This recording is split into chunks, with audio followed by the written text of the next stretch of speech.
ഇന്ന് മുതൽ 9 എന്ന് പറഞ്ഞാൽ ഒരു 23-24 ദിവസം ഇനിയുണ്ട്. ഈ ഇലക്ഷൻ ഞാൻ ആദ്യം മുതൽ പറയുന്നത് ഇന്നും പറയുന്നു, NDA ഈ ഇലക്ഷനെ കാണുന്നത് കേരളത്തിൻ്റെ ചരിത്രത്തിൽ ഏറ്റവും പ്രധാനപ്പെട്ട ഒരു ഇലക്ഷനായിട്ട് കാണുന്നു. നാടിൻ്റെയും നാട്ടുകാരൻ്റെയും ഭാവി തീരുമാനിക്കേണ്ട ഒരു തെരഞ്ഞെടുപ്പാണ്. ഇതുവരെ മാറി മാറി ഭരിച്ച LDFും UDFും കോൺഗ്രസും CPMും എന്തു ചെയ്തു ചെയ്തില്ല എന്ന് ജനങ്ങൾ കൃത്യമായി അറിയാം.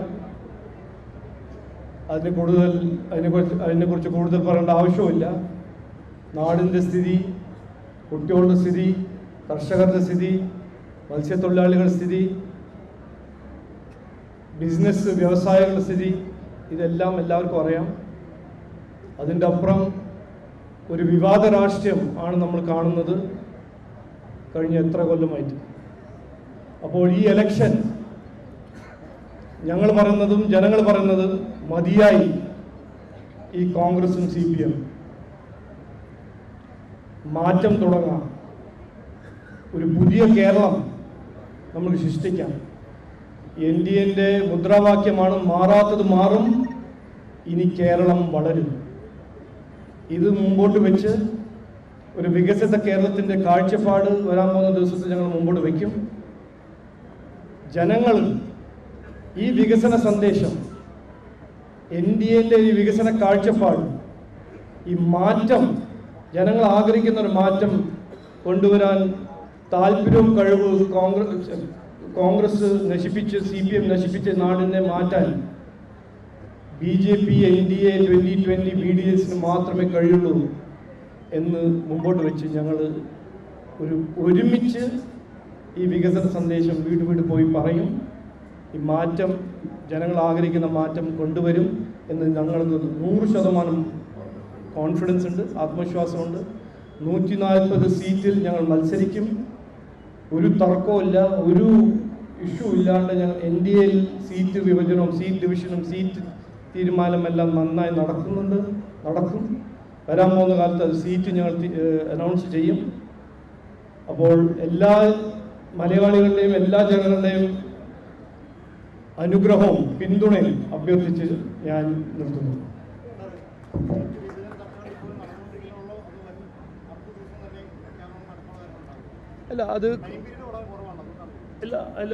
ഒരു 95.5% കഴിഞ്ഞു ഈ ഡിസ്കഷൻ. ഇനി ഒരു 4% ബാക്കിയുണ്ട്.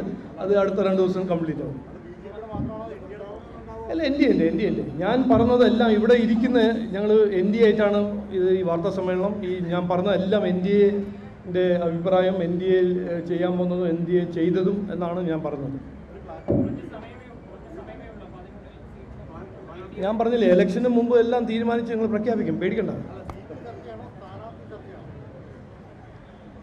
സീറ്റ് ചർച്ച, സ്ഥാനാർത്ഥി ചർച്ച, അതിലെന്താ വ്യത്യാസം എനിക്ക് മനസ്സിലാവുന്നില്ലല്ലോ.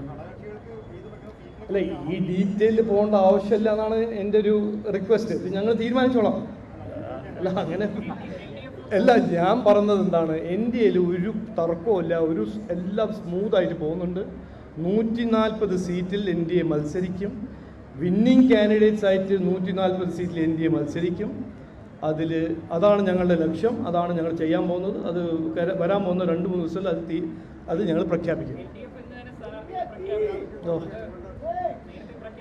അവർ പ്രഖ്യാപിച്ചില്ലെങ്കിലും പ്രഖ്യാപിച്ചാലും അവർക്ക് റിസൾട്ട് അറിയാലോ, ഇപ്പം തന്നെ അറിയാലോ. അത് അപ്പോൾ അവർ എന്ത് ചെയ്തു എന്ത് ചെയ്തില്ല എന്ന് അത് എന്തിനാണ് ഞാൻ അതിനെക്കുറിച്ചൊന്ന് പറയുന്നത്.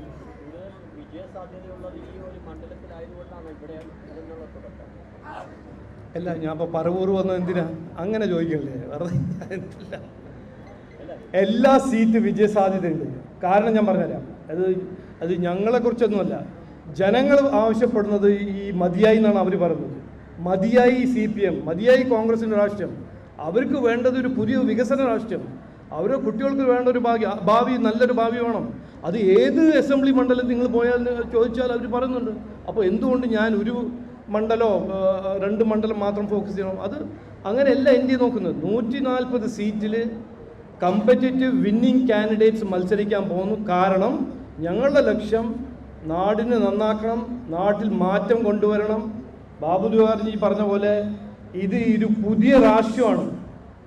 സത്യവും നിയമവും നീതിയും ഇതെല്ലാം കൊടുക്കാൻ പോകുന്ന ഒരു രാഷ്ട്രീയം, ഒരു ഭരണമാണ് ജനങ്ങൾ ആവശ്യം. അതിനുവേണ്ടി ഞങ്ങൾ 140 സീറ്റ് മത്സരിക്കുന്നു, മെജോറിറ്റി കിട്ടാൻ ഞങ്ങൾ ശ്രമം നടത്തുന്നു.